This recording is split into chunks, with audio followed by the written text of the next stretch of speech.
Olympian was the first to rush Shogun, flying at him with his arms spread wide for a tackle. Shogun slid low and to the side, crouching for the next attack. Kinetic followed Olympian and was much quicker with the execution of his bullet-like attack. Kinetic was much closer, but missed just the same. Shogun then rushed in the midst of the other hitters. Eclipse was at full height and tried to kick Shogun like a soccer ball. Shogun evaded, and with magic-like timing, he slapped upward with one hand on the bottom of Eclipse's foot. The giant was losing his footing and falling backwards. Granite, Aztec, Anvil, and Greco were all grounded, like Shogun, and were trying hard to get close enough to hit him. Granite kept using his stretching powers to get closer. None of the hitters could get close to him.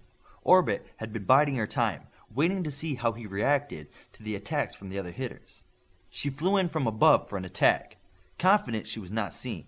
Shogun evaded her also, and she struck the ground with force. Shogun stepped up his game and stayed close to the four ground-based hitters. Each kept trying to hit him with no success. Olympian and Kinetic were hoping to get another run at him with their flying, but he was surrounded by other hitters. Olympian went on foot and joined the fray. Eclipse and Orbit were also stifled by how close the others were. Eclipse knew he would kick another hitter if he tried to strike Shogun. Kinetic was waiting for Shogun to jump over someone or do a flip so he could attack him when he was off the ground. Shogun stayed close to the ground. He seemed to be one with it the way he moved. Circular motion and constant movement drew the other hitters in close, but none could hit him. Olympian started moving others out of his way. He focused on Shogun and made the others invisible in his eyes. As the fight became more intense, Shogun was able to maneuver one alpha into the path of another. To those in the stands, it almost looked comical the way they were tripping over each other. This show continued for a couple more minutes until the alphas were demoralized and their attacks slowed. Boom, boom, boom, boom was the sound that deafened the crowd when Shogun struck. The explosive shot came from when Shogun's force field released energy upon those he was striking. Kinetic was his first target. The fast flyer had finally joined the fight. Shogun red-benched him first. In what must have been less than a second, Shogun then red-benched Granite, Greco, and Aztec. Each was defeated with a single hit. Most of the remaining hitters now backed off and made some distance from Shogun. Olympian did not. He kept attacking without fear or impact. Shogun struck Olympian with a mighty kick to the face that exploded as it struck. Olympian did not slow down nor show any effect from the hit. Shogun evaded Olympian and turned his sights on Anvil. The English boy stood his ground and tried to go toe-to-toe with Shogun. Anvil was red-benched in a silvery flash. Shogun, still keeping Olympian off him, turned to Orbit. Orbit, the Russian girl, flew straight up and made a distance that Shogun would have to cross in the air. Shogun kept his attention focused on Eclipse and Olympian. Eclipse was taking a big soccer kick at Shogun. Shogun was able to evade the kick and maneuver Eclipse between himself and Olympian. Olympian tried to rush around Eclipse, but Shogun was much faster and kept Eclipse between them. Orbit flew in at Shogun from behind, and Shogun waited perhaps a moment too long to dodge. Shogun was barely struck as Orbit plowed into Eclipse's legs. Eclipse was effectively tripped from behind. Olympian seized the opportunity to attack Shogun while he was off balance. He tackled Shogun from the side and landed on top of him. Shogun looked up at the Greek boy as he was about to rain punches down on him. Shogun's force field exploded upward, forcing Olympian into the air. Shogun was on his feet again and after Orbit, who was not airborne yet. She started to fly upwards as he focused on her. Shogun jumped at her as his force field exploded at the ground, giving his jump more speed. Eclipse swatted at Shogun as he traveled upward. Shogun grappled with Orbit in the air. She bear-hugged him in midair. He made no expression as she cracked one of his ribs. Shogun struck her repeatedly with his power until she was red-benched. Shogun was 200 feet above the pit. In the air was not where he wanted to be. Olympian knew this and was bearing down on him. Shogun concentrated on his force field and tried to stay fluid for the impact. Olympian struck him upward and locked his grip around him. Shogun took the impact and kept striking Olympian with no effect. Olympian turned downward and power dived at the steel sides of the pit. Shogun saw this coming and knew he was in trouble. Caught between the steel walls of the pit and Olympian's might would be too much for his force field. Shogun struggled in Olympian's grip, but could not break free. Just before impact, Shogun focused his power into his palms and exploded them in Olympian's eyes.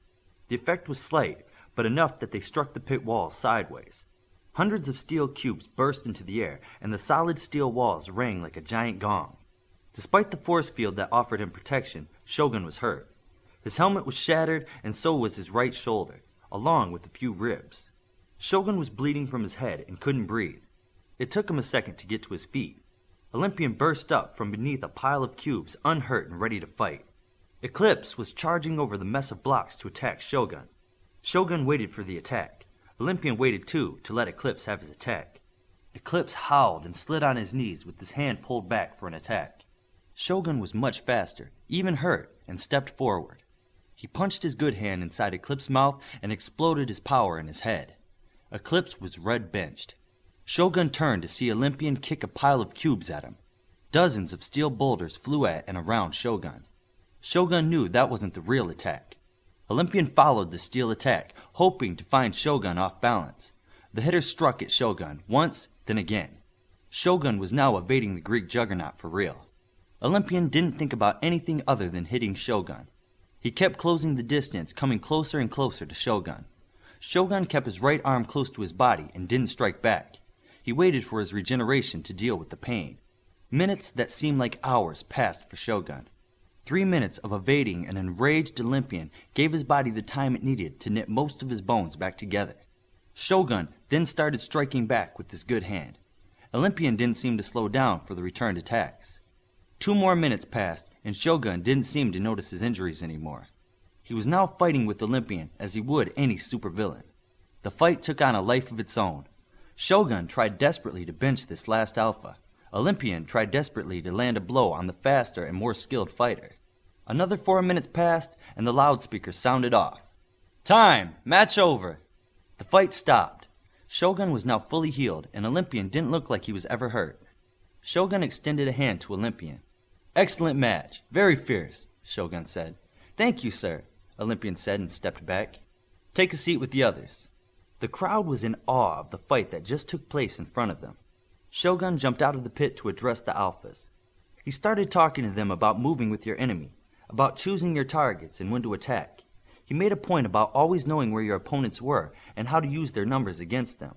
In the pit, he had them do drills, not fighting, that showed the concepts he was talking about. As the hours went on, the alphas started to catch on. They saw how these lessons could be applied and what they needed to work on. Near the end of class, Shogun spoke to the group.